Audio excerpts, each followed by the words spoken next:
ಪಾನಿಪುರಿ.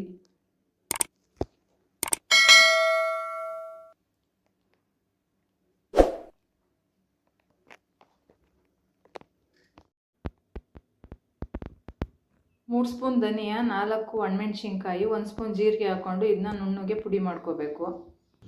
ನಂತರ ಇಲ್ಲಿ 4 ಹಸಿಮೆಣ್ಸಿನ್ಕಾಯಿ, 10 ಬೆಳ್ಳುಳ್ಳಿ, ಸ್ವಲ್ಪ ಶುಂಠಿ, ಸ್ವಲ್ಪ ಕೊತ್ತಂಬರಿ ಸೊಪ್ಪು, ಇದನ್ನ ಗ್ರೀನ್ ಪೇಸ್ಟ್ ಮಾಡ್ಕೊಳ್ಳೋಣ. ಇವಾಗ ಈ ಪೇಸ್ಟ್ಗೆ ಸ್ವಲ್ಪ ಬ್ಲ್ಯಾಕ್ ಸಾಲ್ಟು ಮತ್ತು ನಾರ್ಮಲ್ ಸಾಲ್ಟ್ ಹಾಕ್ಕೊಂಡು ಚಾಟ್ ಮಸಾಲ ಸ್ವಲ್ಪ ಹಾಕ್ಕೊಂಡು ಇದನ್ನ ಪೇಸ್ಟ್ ಮಾಡ್ಕೊಳ್ಳಿ.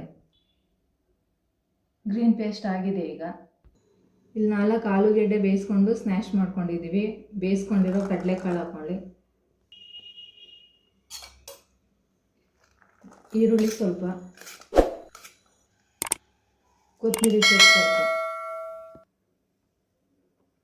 ಆಗಲೇ ಜೀರಿಗೆ, ಧನಿಯಾ, ಒಣಮೆಣ್ಸಿನ್ಕಾಯಿ ಪುಡಿ ಮಾಡ್ಕೊಂಡಿರೋದು 1 spoon, black salt, chilli paste ಸ್ವಲ್ಪ,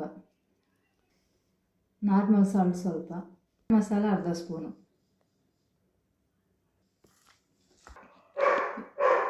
ಹಸಿಮೆಣ್ಸಿನ್ಕಾಯಿ ಪೇಸ್ಟ್ ಹಾಕ್ಕೊಳ್ಳೋಣ. ಗ್ರೀನ್ ಚಟ್ನಿ ಹಾಕ್ಕೊಂಡಿದ್ದೀವಿ, 1 ಸ್ಪೂನು ಪುಡಿ ಮಾಡ್ಕೊಂಡಿರೋದು, ಮತ್ತು ಇದಕ್ಕೆ ನೀರು ಹಾಕ್ಕೊಳ್ಳೋಣ. ಇವಾಗ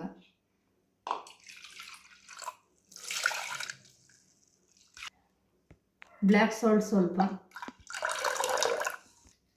ಸ್ವಲ್ಪ ಆನಿಯನು, ಸ್ವಲ್ಪ ಕೊರಿಯಾಂಡರ್ ಹಾಕ್ಕೊಳ್ಳಿ, ಸ್ವಲ್ಪ ನಿಂಬೆ ರಸ, ಸ್ವಲ್ಪ ಹುಣಸೆ ರಸ ಹಾಕ್ಕೊಳ್ಳಿ, ಮತ್ತು ನಾರ್ಮಲ್ ಸಾಲ್ಟ್ ಸ್ವಲ್ಪ ಹಾಕ್ಕೊಂಡು ಮಿಕ್ಸ್ ಮಾಡ್ಕೊಳ್ಳಿ. ಸ್ವಲ್ಪ ಚಾಟ್ ಮಸಾಲ,